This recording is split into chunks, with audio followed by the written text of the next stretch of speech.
அன்பானவர்களுக்கு வணக்கம். நம்ம சின்ன மருமகள் சீரியலில் நம்ம தமிழ்ச்செல்வி கிட்ட இனிமே அழகர் குழந்தையும் கிடையாது, மீனாட்சி குழந்தையும் கிடையாது. ரெண்டு குழந்தையுமே பிரித்து கூட்டிட்டு போயிட்டாங்க.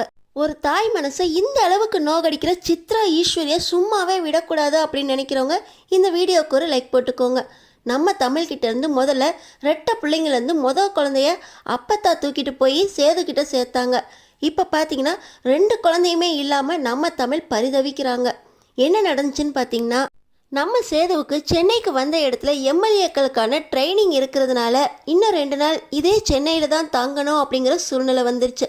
ராஜாங்க என்ன சொன்னார், திங்கக்கிழமை காலையில் 10 மணிக்கு மீனாட்சியை கொடுத்துட்டு அழகரை வாங்கணும். அதனால் நான், கருப்பு, மலர் எல்லாருமே ஒன்றா சேர்ந்து மீனாட்சியை கொண்டு போய் பஞ்சாயத்தில் ஒப்படைச்சிட்டு அழகரை வாங்கிட்டு வந்து வீட்டில் வச்சுருக்கோம்.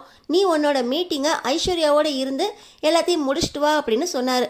ஆனால் நம்ம சேதுபதி, குழந்தை இல்லாமல் என்னால் இருக்க முடியாது, அதனால் மீனாட்சி இங்கேயே இருக்கட்டும், நீங்களும் இங்கேயே இருங்க, பஞ்சாயத்துக்கிட்டேயும் தமிழ்கிட்டையும் நம்ம பேசி புரிய வைக்கலாம், அவங்க புரிஞ்சுக்குவாங்க அப்படின்னு சேதுபதி சொன்னதுனால ராஜாங்கமும் சரியா நாங்களும் இங்கே 2 நாள் இருக்கோம், பஞ்சாயத்துக்கிட்டேயும் தமிழ்கிட்டையும் நான் இன்ஃபார்ம் பண்ணிடுறேன், இப்போ ரொம்ப லேட் நைட் ஆயிடுச்சு, அதனால் திங்கக்கிழமை காலையிலேயே நான் இன்ஃபார்ம் பண்ணிடுறேன் அப்படின்னு ராஜாங்கம் சொன்னதை கேட்டு சேதுபதியும் சரிப்பா அப்படின்னு சொல்லிட்டு போயிட்டாரு. இப்போ பார்த்திங்கன்னா நம்ம சேதுபதி கிட்ட மீனாட்சி தான் இருக்காங்க. அடுத்த நாள் காலையில் பார்த்திங்கன்னா ராஜாங்கத்துக்கு நல்ல ஜுரம், உடம்பும் வலிக்குது, அதனால் அவர் ரொம்ப சொணங்கி போய் இருக்கார். சேதுபதி ட்ரைனிங் மீட்டிங்க்கு ரெடியாகி வந்துட்டார். இப்போ பார்த்திங்கன்னா அவருக்கு ஜுரம் இருக்கிறதுனால ஹாஸ்பிட்டலுக்கு போகலாம் வாங்க அப்படின்னு கூப்பிட்றாரு. ஆனால் மோகனா மருந்து மாத்திரையெல்லாம் வச்சுருப்பா, நான் அதை போட்டு சமாளிச்சுக்கிறேன் அப்படின்னு ராஜாங்கம் சொன்னதுனால அந்த மருந்து மாத்திரையை கொடுத்துட்டு உங்கள் துணைக்கு மலரை விட்டுட்டு போகிறேன், அவசரம்னா ஹாஸ்பிட்டலுக்கு மலரோட போயிட்டு வாங்க, ஆனால் மறக்காமல் என்கிட்ட தான் மீனாட்சி இருக்கா அப்படின்னு பஞ்சாயத்துக்கும் தமிழுக்கும் இன்ஃபார்ம் பண்ணிடுங்க அப்படின்னு சேது சொன்னார். ராஜாங்கமும் சரிப்பா நான் இந்த விஷயத்தை மறக்கவே மாட்டேன், எப்படி சொல்லணுமோ நான் சொல்லிக்கிறேன், நீ கவலைப்படாமல் போயிட்டு வா அப்படின்னு ராஜாங்கமும் சொல்கிறாரு. ஆனால் சேது சொல்கிறாரு, நான் வேணால் இன்ஃபார்ம் பண்ணிடுவா, நீங்கள் படுத்து ரெஸ்ட் எடுங்க அப்படின்னு சொல்கிறாங்க. ராஜாங்கம் அவங்கக்கிட்ட எப்படி புரிய வைக்கணுமோ நான் புரிய வச்சுக்கிறேன், என் பேச்சை அவங்க கொஞ்சம் கேட்பாங்க அப்படின்னு ராஜாங்கம் சொன்னதை நம்பி சேது இப்போது மீட்டிங்க்கு கிளம்பி போயிட்டார். இப்போ பார்த்தீங்கன்னா ராஜாங்கம் தமிழுக்கு பஞ்சாயத்துக்காரங்களுக்கு கால் பண்ணுறாரு.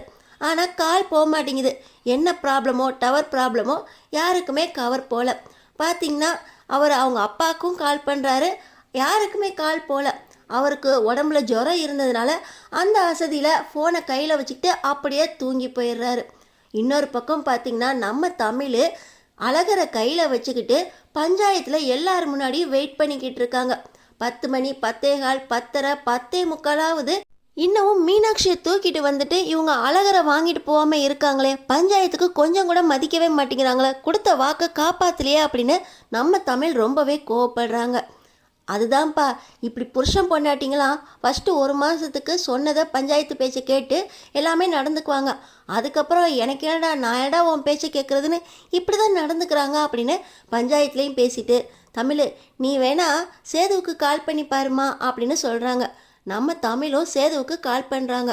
ஆனால் சேது பார்த்திங்கன்னா மீட்டிங்கில் குழந்தையும் வச்சுக்கிட்டு அவர் மீட்டிங்கையும் சமாளிச்சுக்கிட்டு இருக்காரு.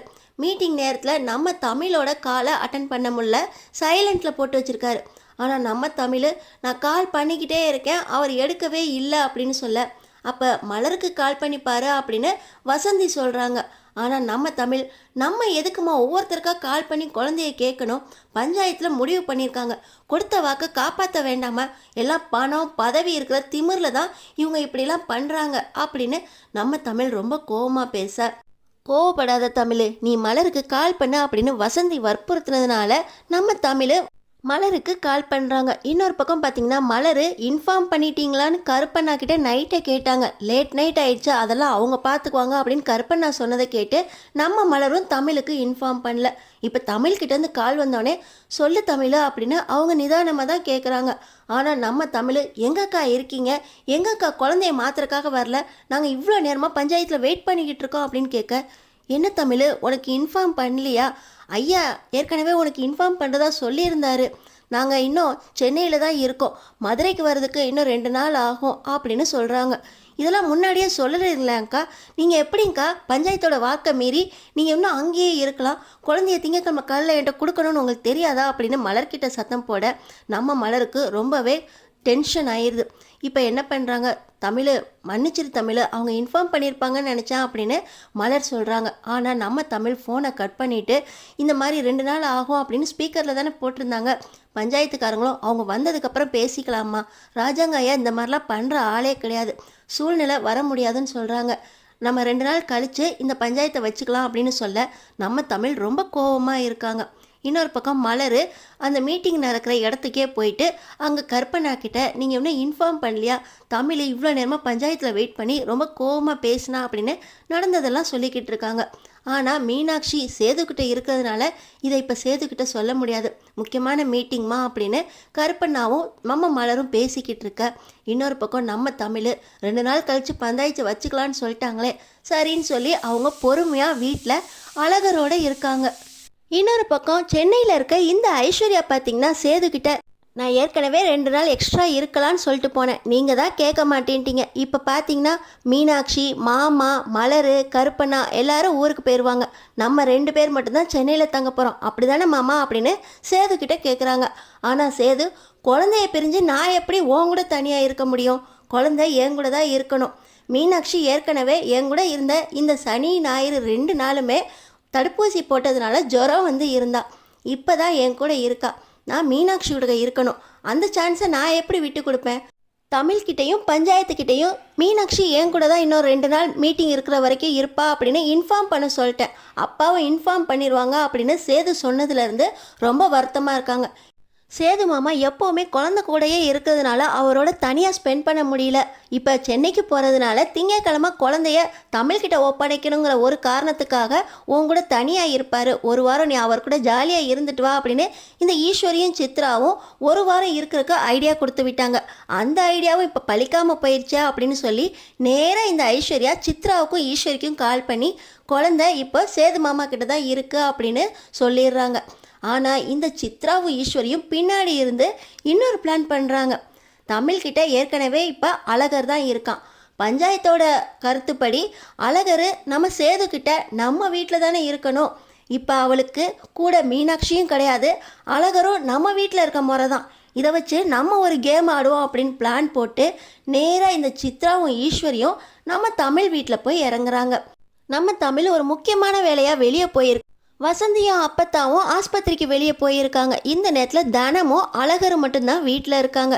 சித்ராவும் ஈஸ்வரியும் நம்ம வந்த நேரம் ரொம்ப நல்ல நேரம், யாருமே இல்லை, நம்ம பிளானை இங்கேயே செயல்படுத்திடுவோம் அப்படின்னு சொல்லி தனத்துக்கிட்ட வீட்டுக்கு பெரிய மனுஷன் வந்திருக்கோம், எங்களுக்கு குடிக்கிறதுக்கு சில்லுன்னு எதுவும் கொடுக்கணும்னு தெரியாதா அப்படின்னு கேட்க, வீட்டில் ஃப்ரிட்ஜ் இல்லை அதனால் எதுவும் சில்லுன்னு கொடுக்க முடியாது, மோர் குடிங்க அப்படின்னு தனம் கொடுக்குறாங்க.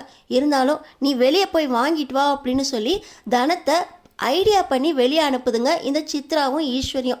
தனமும் என்னென்னு புரியாமல் இவங்களோட சூழ்ச்சி தெரியாமல் வெளியே போயிடுறாங்க. இந்த சித்ராவும் ஈஸ்வரியும் அழகரை நம்ம வீட்டில் தானே இருக்கணும், நம்ம தூக்கிட்டு போயிடுவோம் அப்படின்னு சொல்லி அழகரை அவங்க வீட்டுக்கு தூக்கிட்டு போயிடுறாங்க. நம்ம தமிழ் இப்போ தான் வீட்டுக்கு வராங்க.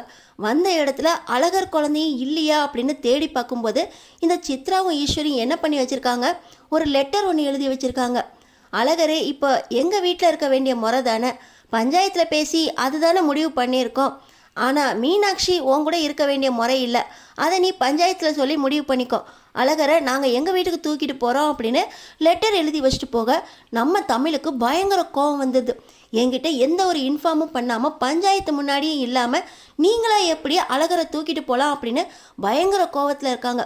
இதுக்கெல்லாம் காரணம் யார், சேது குழந்தைய சொன்ன வாக்குப்படி பஞ்சாயத்துக்கு தூக்கிட்டு வராது தானே அப்படின்னு நம்ம சேது மேலே தான் நம்ம தமிழுக்கு கோபம் வருது.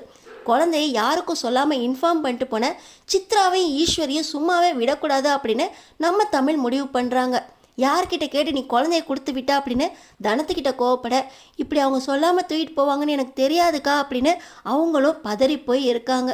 இந்த சித்ராவும் ஈஸ்வரியும் நம்ம தமிழை கோவப்படுத்தி சேதுவோட தமிழை பிரித்து வைக்கிறதுக்காக இவ்வளோ கேவலமாக ஐடியா பண்ணி குழந்தைய கூட அம்மா கிட்டேருந்து பிரித்து தூக்கிட்டு போயிட்டாங்க. இப்போ நம்ம தமிழ்கிட்ட மீனாட்சியும் இல்லை, அழகரும் இல்லை.